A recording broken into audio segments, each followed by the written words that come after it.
Madame, Monsieur, bonsoir, bienvenue au 20h30. Voici les titres du journal ce soir. Une relation chaleureuse et une histoire commune lient le Cameroun au Congo-Brazza. Un émissaire du président Denis Sassou Nguesso a été reçu par le chef de l'État Paul Biya au Palais de l'Unité ce samedi. Le baccalauréat général a livré son verdict. Gros plan sur les résultats dont le pourcentage de succès est en baisse comparé à celui de l'an dernier. Gros plan aussi sur les filières qui séduisent les nouveaux lauréats. Manager, c'est gérer, motiver, planifier, mais c'est surtout supprimer les obstacles. L'administration camerounaise a besoin d'un new management, gage de sa performance et de son développement. C'était les titres, les détails, c'est tout de suite. Madame, Monsieur, merci de nous recevoir chez vous.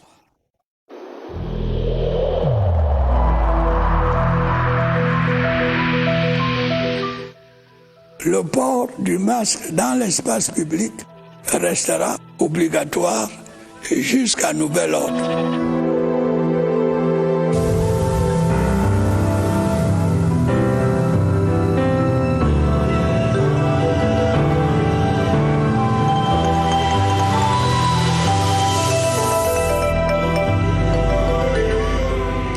Bienvenue une fois de plus. Le président de la République invité à prendre part aux célébrations marquant les 60 ans de l'indépendance des pays africains et les 80 ans du débarquement qui a conduit à la libération de la France pendant la Seconde Guerre mondiale. Manifestation prévue en octobre prochain à Brazzaville au Congo. C'est ce qui ressort de l'audience accordée ce samedi par le président Biya à un envoyé spécial du président congolais Denis Sassou Nguesso. Voici le reportage au Palais de l'Unité, Yves-Marc Medjo. Pas de week-end pour le président de la République, Paul Biya, qui reçoit ce samedi 12 septembre 2020 au Palais de l'Unité le ministre congolais des Affaires étrangères, de la coopération et des Congolais de l'étranger, Jean-Claude Gakoso, envoyé spécial du président Denis Sassou Nguesso. Son Excellence Jean-Claude Gakoso, ministre congolais des Affaires étrangères. Pendant près de 3 quarts d'heure, le président Biya et son hôte vont échanger au bureau présidentiel. Échanger sur l'objet principal de sa visite et sur divers autres sujets d'intérêt partagé. J'étais porteur d'un message du président Denis Sassou Nguesso à son frère et ami, son Excellence, Monsieur le Président Paul Biya. Nous, les ministres des Affaires étrangères, nous devons travailler en permanence à maintenir des relations chaleureuses. En permanence. Mais en dehors de ces préoccupations, des préoccupations de relations bilatérales, nous avions abordé un sujet particulier qui concerne l'histoire commune. L'on apprendra à l'occasion que la République du Congo organise en octobre prochain un colloque international sur les 60 ans d'indépendance des pays africains. Un rendez-vous majeur pour lequel une invitation a été adressée au président Biya. L'Afrique célèbre les 60 ans de sa indépendance, la plupart des États, pas tous, la plupart des États, notamment les pays francophones, mais il y a un événement majeur qui a précédé ces indépendances. Cet événement remonte à 80 ans aujourd'hui. C'est lorsque la puissance tutélaire qui était la France à l'époque a été vaincue par les nazis. Et la France a en quelque sorte réfugié son honneur en Afrique équatoriale française, ici en Afrique centrale, à Brazzaville, qui est devenue la capitale de la France libre.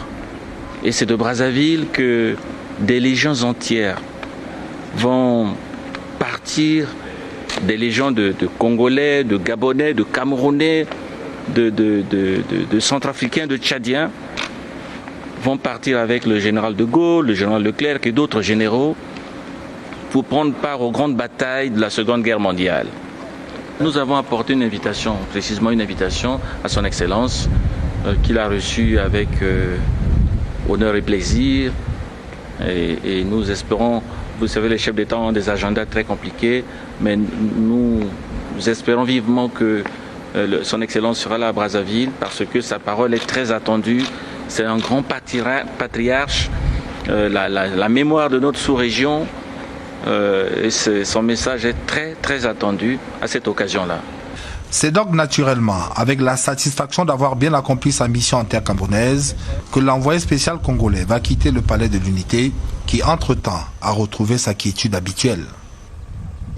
Parlons d'éducation. Baccalauréat de l'enseignement secondaire général, le taux de réussite de la session 2020 s'élève à 47,22%, une performance nationale en baisse de 13,28% comparée aux 60,50% de la session de 2019. Statistique communiquée par l'Office du baccalauréat du Cameroun ce 12 septembre à Yaoundé. On fait le point avec Sadou Mamoudou. Baccalauréat de l'enseignement secondaire général. Les résultats sont connus depuis ce 11 septembre. Pas question de parler de bac au rabais pour l'Office du baccalauréat. Le baccalauréat 2020 garde tout son prestige et toute sa rigueur scientifique. La performance nationale des 117 007 candidats ayant pris part à cet examen est en baisse de 13,28% par rapport à la session 2019. Le taux de réussite enregistré cette année est de 47,22%. C'est une baisse comparée aux 60,50% enregistrés l'année dernière. 2017, 46,8%. Il n'y avait pas de Covid en ce moment-là. La courbe de réussite, qui aussi depuis près d'une décennie, reste aux côtés des irrégularités telles les fuites d'épreuves, les principaux challenges pour les éditions à venir.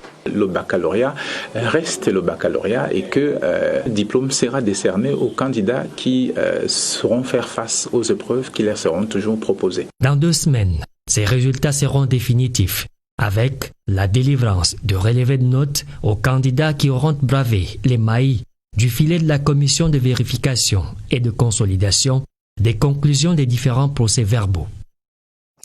Ils sont plusieurs milliers à avoir célébré leur baccalauréat, mais une fois le diplôme en poche et après l'euphorie de la réussite, il faut bien penser à l'avenir.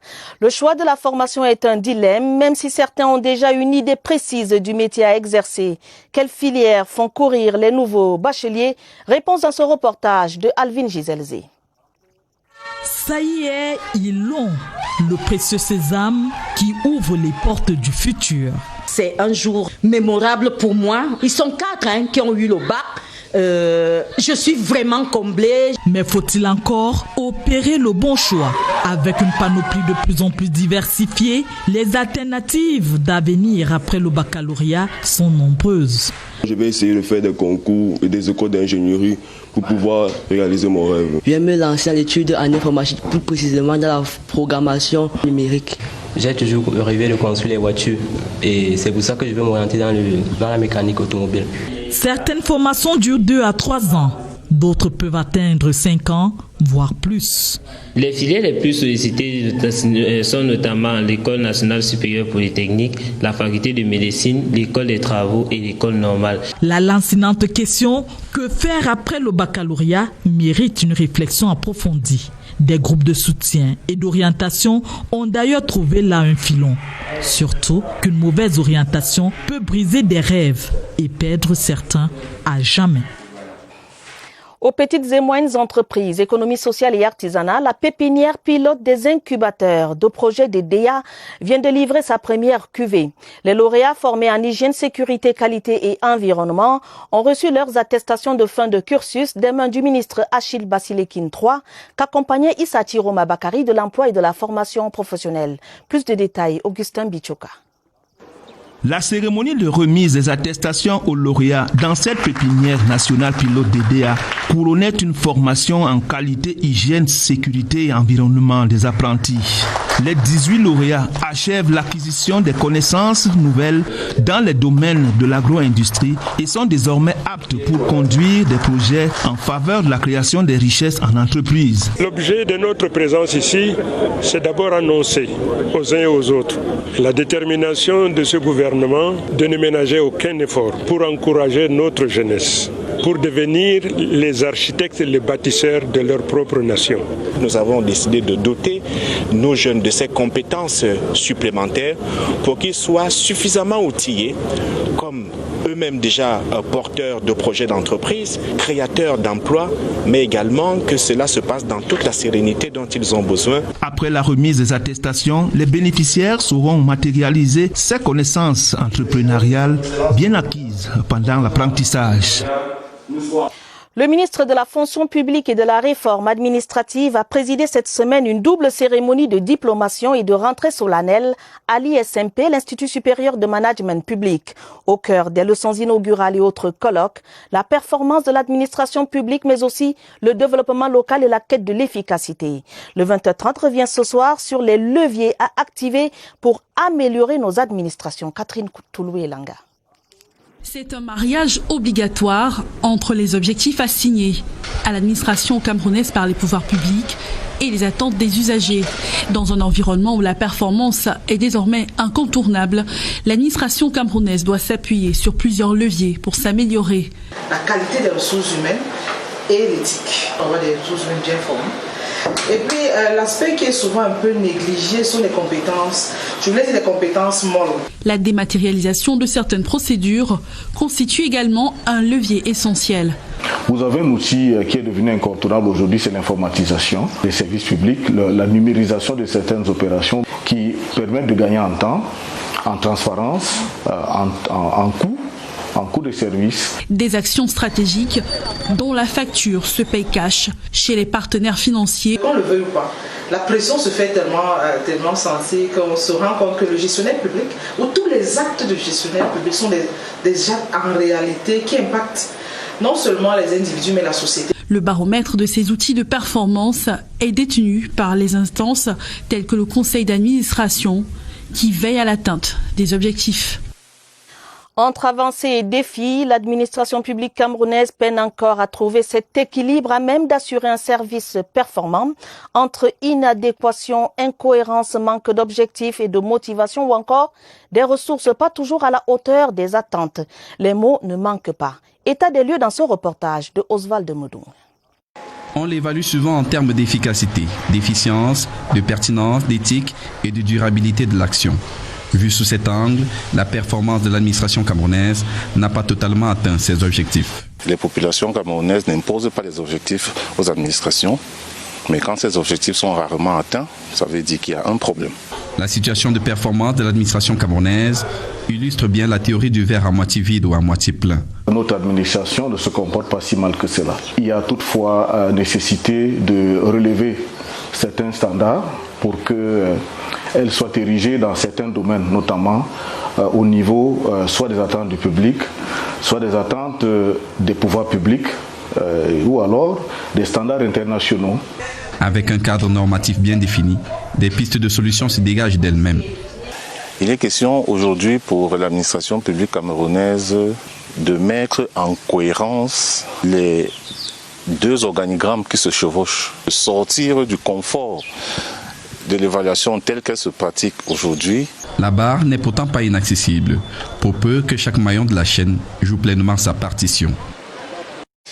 Parlons d'autre chose. Dans la région du Nord-Ouest, les activités économiques reprennent progressivement. La situation sécuritaire reste maîtrisée et les acteurs des élections régionales appelés à se mobiliser. C'est ce qui ressort des travaux de la réunion de coordination administrative tenue hier à Bamenda sous la houlette du gouverneur Adolphe Lélé-Lafrique. Voici le compte rendu de Laurent Chissoubé. La réunion de coordination administrative a réuni autour du gouverneur Adolphe Lélé-Lafrique l'ensemble des préfets du Nord-Ouest, les responsables des forces de défense et de sécurité, le maire de la ville de Bamenda, entre autres. Pendant 7 heures de temps, ils ont parcouru dans les détails les différents secteurs d'activité dans la région. Nous avons constaté avec satisfaction que l'activité économique, administrative et sociale reprend progressivement dans l'ensemble des unités administratives de la région, que la situation sécuritaire est globalement sous contrôle. Le défi des réussites des élections régionales avec la mise en place du conseil régional a été également évoqué. J'en appelle donc à tous et à chacun de se mobiliser pour concrétiser ce vœu de notre peuple qui a été rendu possible grâce au grand dialogue national. La région du Nord-Ouest, tout compte fait, reste debout, résolument tournée vers l'orientation que lui donne le président de la République. Opération coup de poing contre les produits illicites. Des tonnes de volailles et autres produits bovins impropres à la consommation viennent d'être détruits à Yaoundé par les contrôleurs du ministère de l'Élevage. Ces produits surgelés ont été saisis entre les mains de contrebandiers qui s'apprêtaient à les écouler dans les différents marchés. Les détails avec Aboubakar Abo. C'était destiné aux cuisines. Ils finiront au feu, mais pas cuisinés, incinérés.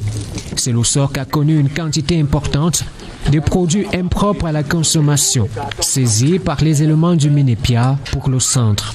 C'est à travers des missions d'inspection sanitaire vétérinaire que nous avons entrepris dans les marchés de la ville que nous avons pu saisir ces produits, une partie de ces produits. L'autre partie vient des produits qui ont été saisis en collaboration avec la douane dans le cadre de la lutte contre la contrebande. Ceux-ci seront digérés par les flammes après incinération. Une chance pour les estomacs auxquels ils étaient destinés. C'est des missions qui nous sont assignées. Nous devons travailler en synergie pour protéger la santé des citoyens camerounais. Une saisie qui justifie la confiance placée en ces agents du Minépia, au top de leur forme, qui, eux aussi, se placent en garant de la santé des populations. Douala est en quête du titre de la ville la plus propre du Cameroun. Les points névralgiques des arrondissements de la cité capitale économique ont fait l'objet d'un examen minutieux par le gouverneur Samuel Dieudonné Ivaha Dibois. Question de prendre toutes les dispositions en vue d'assainir la ville après les récentes inondations. Gaël Moudion dédie de CRTV Littoral. Premier stop, Bilongué. Insalubrité des draps, le défi des déchets plastiques interpelle le gouverneur Samuel Dieudonné Ivaha Dibois.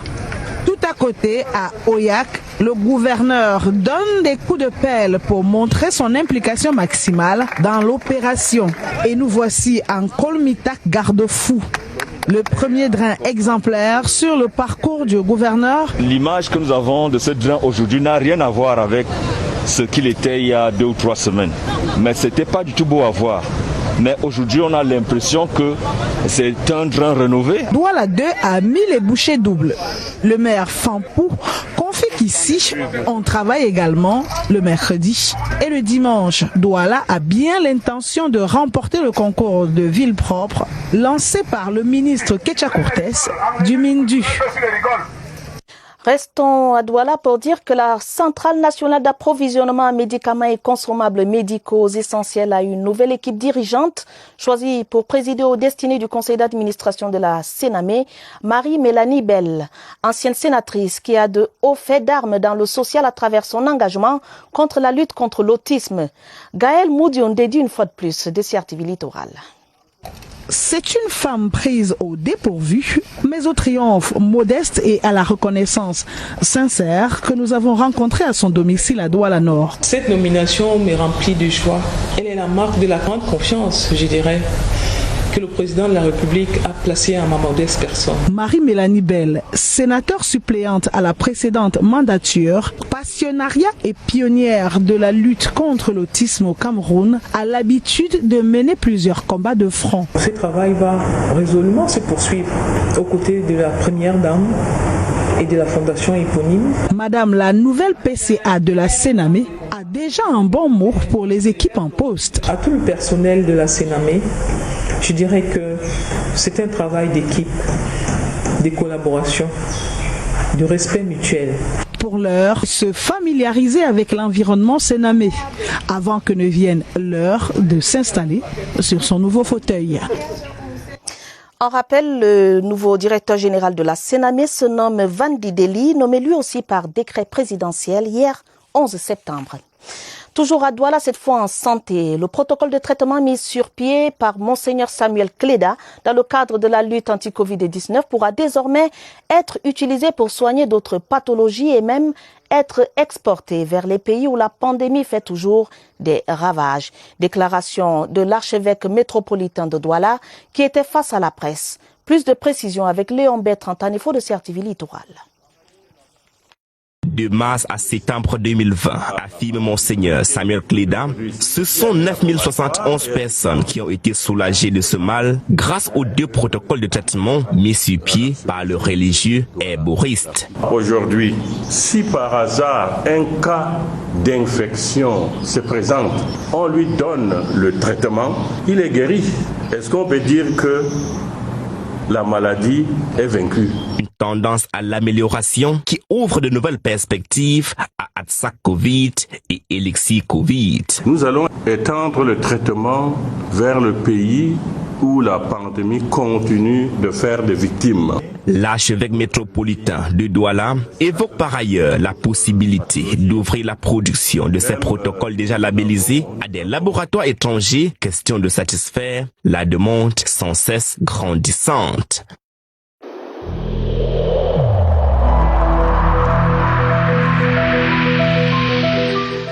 N'oublions pas que la négligence d'une seule personne peut nuire gravement à l'ensemble de la communauté.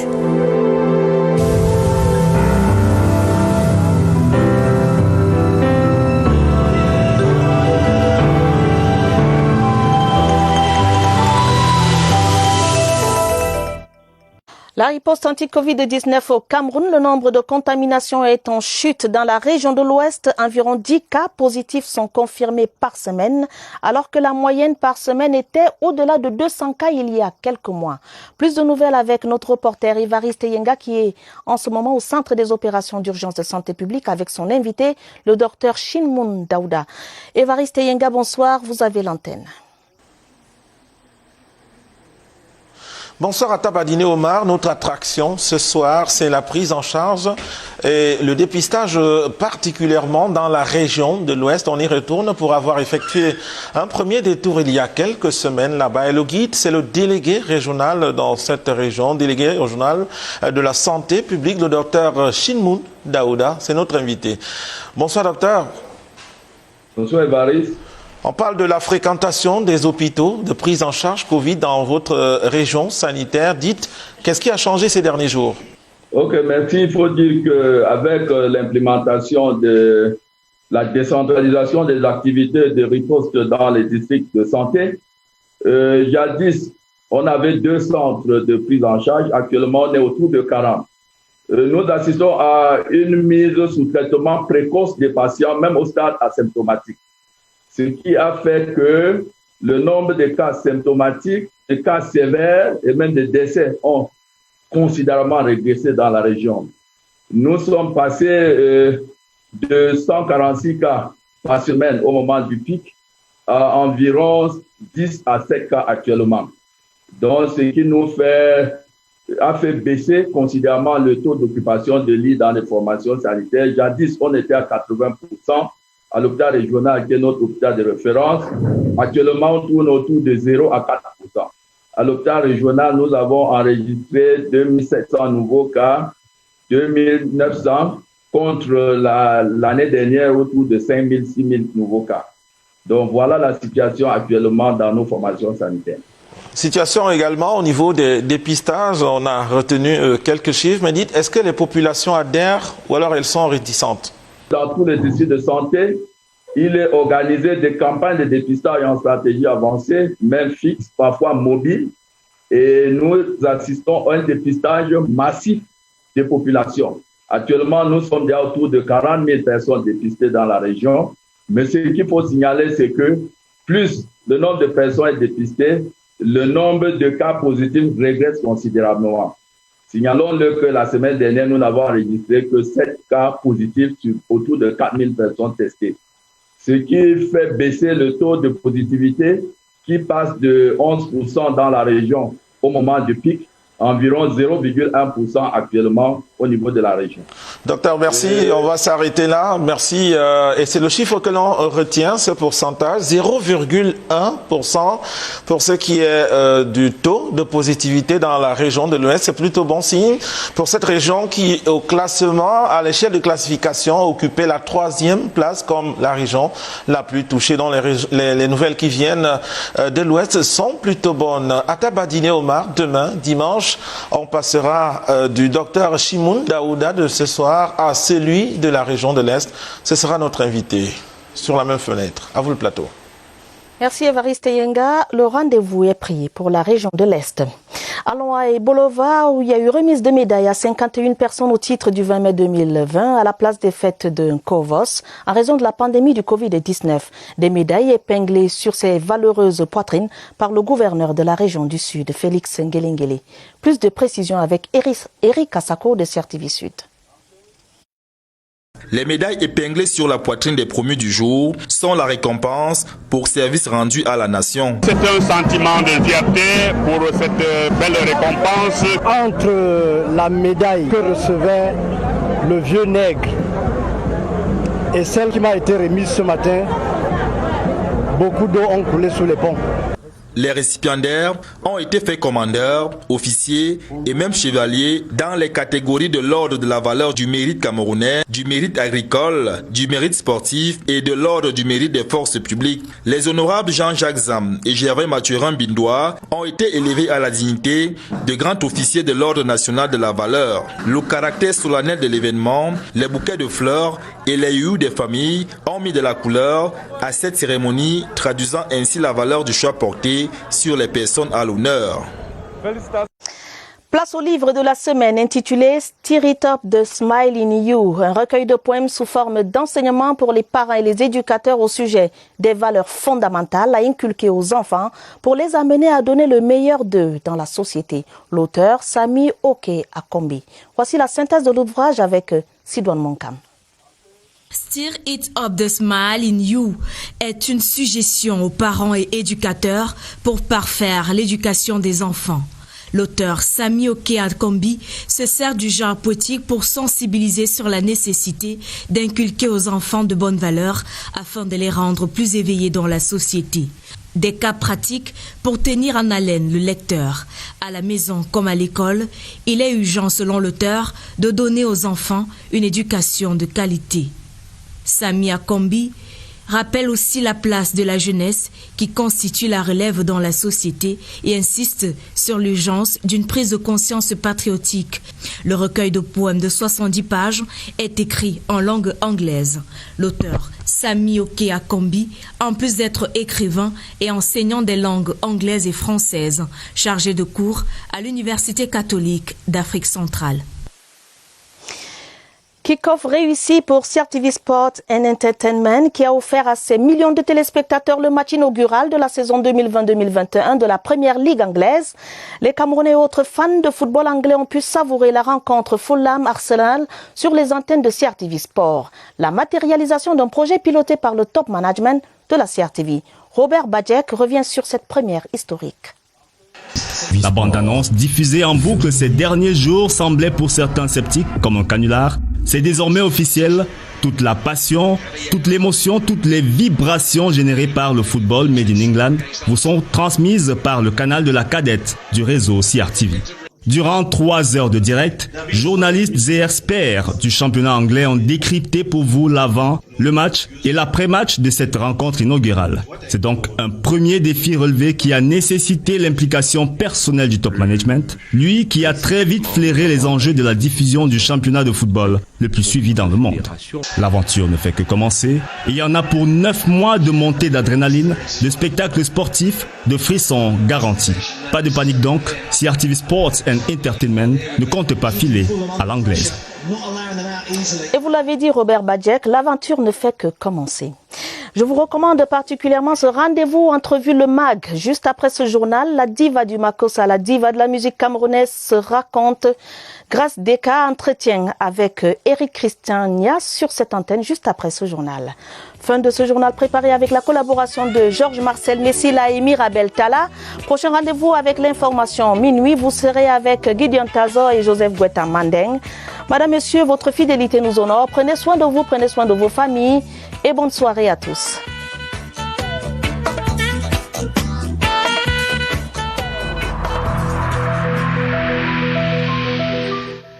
Il est essentiel que les mesures qui ont été indiquées soient absolument respectées par chacun de nous. Lavez-vous régulièrement les mains à l'eau et au savon ou à l'aide d'un gel hydroalcoolique. Restez à au moins 1 mètre de distance des autres personnes, surtout si elles toussent, éternuent ou ont de la fièvre. Si vous avez de la fièvre, de la toux ou des difficultés à respirer, consultez un médecin.